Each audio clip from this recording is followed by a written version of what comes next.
చాలా మందికి నడుస్తున్నప్పుడు కానీ లేకపోతే ఒక హెవీ వర్క్ చేస్తున్న తర్వాత కానీ కాలంతా కూడా లాగడం, పిక్కలు తిరగబడిపోవడం, కాలు పట్టేయడం, వాకింగ్ రన్నింగ్ ఏమి యాక్టివిటీస్ లేవు, తిరుపతి కొండ ఎక్కేసారు. రాత్రి వెళ్ళేసరికి కాళ్ళన్నీ పీకుతున్నాయి, పిక్కలంతా కూడా పీకుతున్నాయి. రెగ్యులర్గా జిమ్కి వెళ్ళేవాళ్ళు ఒకేసారి హెవీగా మన లెగ్కి సంబంధించిన ఎక్సర్సైజ్ ఎక్కువ చేయడం కానీ లేకపోతే కాఫ్ మసిల్స్ స్ట్రెంథనింగ్ చేసేటప్పుడు కానీ.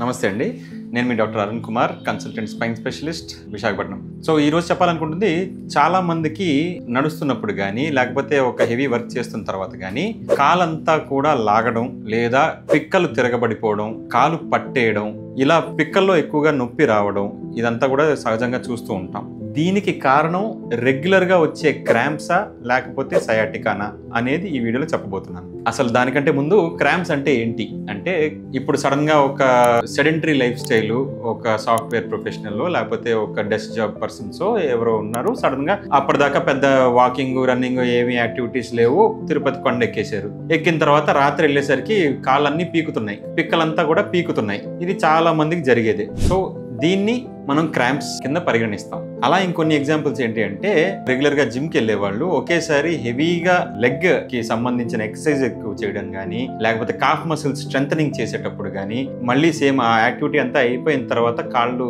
అన్ని కూడా నొప్పులు వచ్చే అవకాశాలు ఉంటాయి. ఎస్పెషలీ పిక్కల దగ్గర ఎక్కువగా నొప్పులు వచ్చే అవకాశాలు ఉంటాయి. దీన్ని కూడా క్రాంప్స్ అనే అంటూ ఉంటాం. మరో ఎగ్జాంపుల్ ఏంటి అంటే, ట్రెక్కింగ్ చేసేవాళ్ళు, ఎస్పెషలీ కొంతమంది హై ఆల్టిట్యూడ్స్కి వెళ్ళి అంతా కూడా ఎక్కుతూ ఉంటారు. వాళ్ళల్లో కూడా ఇలాంటి పెయినే మనం చూస్తూ ఉంటాం. దీన్నే క్రాంప్స్ అని మనం అనుకోవచ్చు. సో ఈ క్రాంప్స్ని సయాటికాతో ఎలా డిఫరెన్షియేట్ చేయాలి? సో ఇప్పుడు ఈ వచ్చిన నొప్పి రెగ్యులర్గా వచ్చే క్రాంపేనా లేకపోతే లోపల ఏమన్నా నిజంగా ప్రాబ్లం ఉండి సయాటికా వల్ల వస్తుందా అనేది కొంతమంది డౌట్ ఉంటుంది. అది ఇందులో క్లియర్ చేయబోతున్నాను. సో ఫస్ట్ థింగ్, క్రాంప్స్ అనేవి ఎందుకు వస్తాయి? క్రాంప్స్ అనేవి మనకి ఇప్పుడు కూడా లోపల మసిల్ లోకల్ ఫెటీగ్లో ఉన్నప్పుడు కానీ లేకపోతే ఎలక్ట్రోలైట్ ఇంబ్యాలెన్స్ ఉండడం వల్ల కానీ ఈ క్రాంప్స్ చాలా ఈజీగా వస్తూ ఉంటాయి. అండ్ ఈ క్రాంప్స్ వచ్చే ప్లేస్ కూడా ఓన్లీ పిక్కల్లోనో లేకపోతే అరిపాదాల్లో మాత్రమే వస్తూ ఉంటాయి, కానీ పైన ఎక్కువగా తొడ వెనక భాగంలో తక్కువ మంది చూస్తూ ఉంటాం.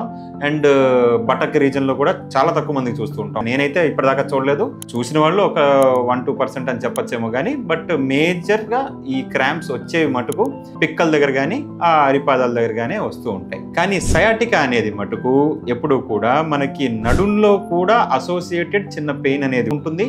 అండ్ బటక్ ఏరియాలో కూడా పెయిన్ ఉంటూ ఉంటుంది, తొడ వెనకాల భాగంలో పెయిన్ ఉంటుంది, తర్వాత పిక్కల్లోకి అండ్ పాదంలోకి వెళ్తూ ఉంటుంది. వెరీ రేర్ ఇన్స్టెన్సెస్ లో మటుకే మనకి నడు నొప్పి లేకుండా, బటక్ పెయిన్ లేకుండా, థై పెయిన్ లేకుండా డైరెక్ట్ గా ఓన్లీ ఫుట్ పెయిన్ తో ప్రెజెంట్ అయ్యే వాళ్ళు 100లో ఒక 3-4 మాత్రమే ఉంటూ ఉంటారు. మిగతా 95 మంది సయాటికా వాళ్ళు కంప్లీట్ కాలంతా నొప్పే చెప్తూ ఉంటారు. And next, type of pain ఎలా ఉంటుంది? క్రాంప్స్ వచ్చిన వాళ్ళల్లో టైప్ ఆఫ్ పెయిన్ ఇదంతా స్క్వీజింగ్ టైప్ ఆఫ్ పెయిన్, అంటే ఇలా పిసికేసినట్టు ఒక గుడ్డలంతా ఉతికేసి ఇలా పిండుతున్నప్పుడు ఎలాగైతే నొప్పి వస్తూ ఉంటుందో అలా పిక్కలన్నీ కూడా ఇలా పిండుతున్నట్టు మనకు అనిపిస్తూ ఉంటుంది. చాలా క్లియర్ గా చెప్తూ ఉంటారు వాళ్ళు, ఇలా పిండేస్తుంది సార్, పిక్క పట్టేస్తుంది, ఇలా పిండేస్తుంది కొంచెం, అలాంటి సిమ్టమ్స్ అన్ని కూడా పదాలన్నీ కూడా యూజ్ చేస్తూ ఉంటారు. అదే సయాటికాలో వచ్చేసరికి మనకి ఈ twisting or squeezing kind of pain కాకుండా బర్నింగ్ పెయిన్ ఎక్కువ ఉంటుంది. అంటే మంటలంతా కూడా వస్తూ ఉంటాయి, లేకపోతే షూటింగ్ పెయిన్ అంటూ ఉంటాం, అంటే కాలంతా షాక్ కొట్టినట్టు, అలా ఒక ఎలక్ట్రిసిటీ ఎప్పుడైతే పాస్ అవుతుందో అలాంటి ఫీల్ అనేది వస్తూ ఉంటుంది. So these are 2 different types of pain. ఈ క్రాంప్స్ లో వీళ్ళకి స్క్వీజింగ్ పెయిన్ ఉంటుంది, అదే మనకి సయాటికా ఉన్న వాళ్ళకి ఈ షూటింగ్ టైప్ ఆఫ్ పెయిన్ ఎక్కువగా ఉంటూ ఉంటుంది. అండ్ ఇది డ్యూరేషన్. థర్డ్ డిఫరెన్షియేటింగ్ పాయింట్ ఏంటి అంటే, థర్డ్ తేడా ఏంటి అంటే, ఒకటి, క్రాంప్స్ వచ్చినప్పుడు ఎప్పుడైనా సరే చాలా క్షణాల్లో తగ్గిపోతుంది, పర్సిస్టెంట్గా అలా ఉండిపోదు. అంటే 1 గంట 2 గంటలు 3 గంటలు, 1 రోజు 2 రోజులు ఇలా ఎప్పుడు కూడా ఉండదు. కొన్ని క్షణాలు ఉంటూ ఉంటుంది. కొంచెం రిలాక్సేషన్ చేసి చిన్న చిన్న స్ట్రెచెస్ చేసి హీట్ థెరపీస్ పెట్టగానే అది రిలాక్స్ అవుతూ ఉంటుంది, సరిపోతూ ఉంటుంది. లేదంటే అది ఎలక్ట్రోలైట్ ఇంబ్యాలెన్స్ వల్ల వచ్చింది అంటే ఎలక్ట్రోలైట్స్ తీసుకోగానే అది కూడా సెటిల్ అయిపోతూ ఉంటుంది. కానీ సయాటికా అనేది మటుకు కంటిన్యూస్ గా ఆ పెయిన్ అనేది కొన్ని రోజులు, నెలలు, కొంతమందికి సంవత్సరాలు కూడా ఉండే అవకాశం ఉంటుంది.